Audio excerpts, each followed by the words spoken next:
ऐसे गरीब लोग, ऐसे मजदूर लोग, ऐसे लोगों पर सरकार डाका नहीं डाले।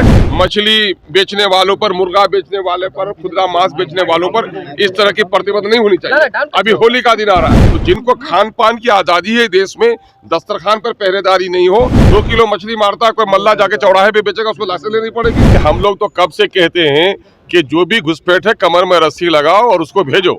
घुसपैठियों के हितैषी हम लोग नहीं हैं। नहीं, विचार करने का इनकार भी नहीं किया है, इकरार भी नहीं किया है, मामला विचार का है। आवाज जनता की। नमस्कार, आप देख रहे हैं न्यूज़ पीआर और मैं आपके साथ तृप्ति सिंह। खुले में मांस मछली बेचने पर रोक लग गई है, साथ ही साथ मांस मछली विक्रेताओं से लाइसेंस की मांग की गई है। बिना लाइसेंस के कोई कहीं भी मांस मछली नहीं बेच सकते हैं, जिसको लेकर के बिहार विधानसभा के बाहर प्रदर्शन करते हुए दिखे एआईएमएम के प्रदेश अध्यक्ष अख्तरुल इमाम। पहले आप उनका बयान सुनिए कि किस तरीके से उन्होंने विरोध किया है मीट मछली पर लाइसेंस की मांग करने पर। मछली मुर्गा मांस बेचने वालों को लाइसेंस से मुक्ति दो। जाएगा, खदेरा जाएगा। किसी परिस्थिति में देश की सुरक्षा से समझौता नहीं होगा। देश की सुरक्षा से समझौता नहीं होगा। कह रहे हैं कि ये आदेश सही नहीं है। मैं कह रहा हूँ कि आप बड़े बड़े स्लॉटर हाउसेज हैं, उन पर ठीक है पाबंदी लगाइए, लाइसेंस लीजिए, टैक्सेस वसूल कीजिए और ज्यादा लगाइए। लेकिन जो फुटकर विक्रेता है, जो खुदरा विक्रेता है, 2 किलो मछली मारता है और चौराहे पर बेच लेता है, 4 मुर्गा काटता है और अपनी जीविका के लिए साधन उपाय कर लेता है, तो इस किस्म के मछली बेचने वालों पर, मुर्गा बेचने वाले पर, खुदरा मांस बेचने वालों पर इस तरह की प्रतिबंध नहीं होनी चाहिए। अभी होली का दिन आ रहा है, जगह जगह पर काटे जाएंगे बकरे, सबको लाइसेंस लेना पड़ेगा। पहले बताइए ये कैसा मसला है। तो जिनको खान पान की आजादी है देश में, दस्तरखान पर पहरेदारी नहीं हो, और दूसरा ये है कि जो फुटकर विक्रेता है हमारे, जो गरीब विक्रेता हैं, जो लोग फुटपाथ पर काम करते हैं, अब 4 मुर्गा काटने वाला लाइसेंस लेने आएगा क्या? 2 किलो मछली मारता है कोई मल्ला जाके चौराहे पे बेचेगा, उसको लाइसेंस लेनी पड़ेगी। तो ऐसे कमजोर वर्ग के लोग, ऐसे गरीब लोग, ऐसे मजदूर लोग, ऐसे लोगों पर सरकार डाका नहीं डाले और उनको मुक्ति दे लाइसेंस सिस्टम से। हम सरकार, आज सदन का आखिरी दिन है, हम लोगों ने सदन में भी बात उठाई है। देखेंगे हमारे गरीबों पर, हमारे दलितों पर, हमारे पिछड़े लोगों पर, जो लोग ये कारोबार में जुड़े हुए हैं, अगर सरकार की लाठी चलेगी तो संघर्ष जारी रहेगा। खाली होगा सीमांचल से जो भी घुसपैठे भागेंगे, कुछ अवैध जो मकान है। अरे भाई, हम लोग तो कब से कहते हैं कि जो भी घुसपैठ है कमर में रस्सी लगाओ और उसको भेजो। घुसपैठियों के हितैषी हम लोग नहीं हैं।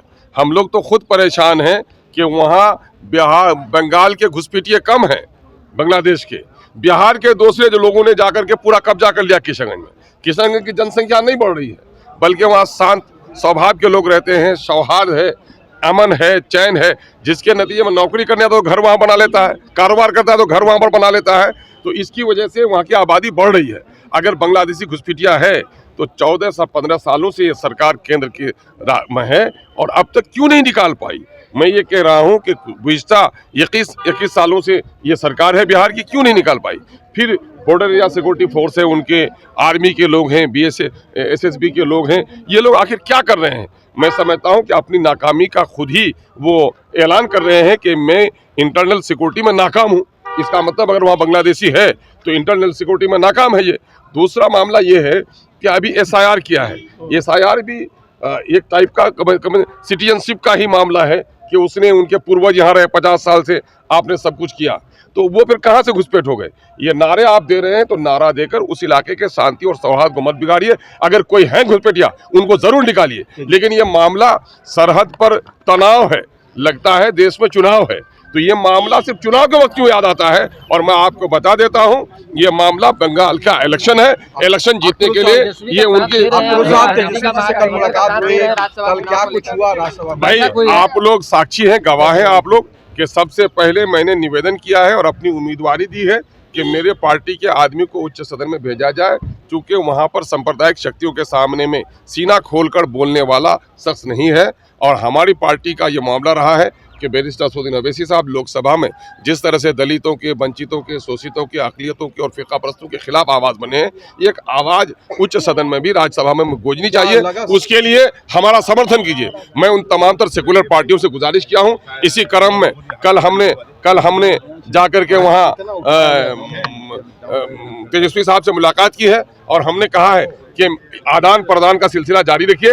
अब की बार हमें सहयोग कीजिए, आइंदा हम आपका सहयोग करेंगे, ये हमने निवेदन गुजारिश की है। क्या कहा तेजस्वी जी ने, कुछ कहा? नहीं, विचार करने का इनकार भी नहीं किया है, इकरार भी नहीं किया है, मामला विचार का है। मीना साहब को अगर समर्थन दिया जाएगा तो क्या आप लोग साथ अच्छा, देंगे? पहले मेरे समर्थन के बारे में पूछ के आइए, तब आपके कथनी का जवाब देंगे हम।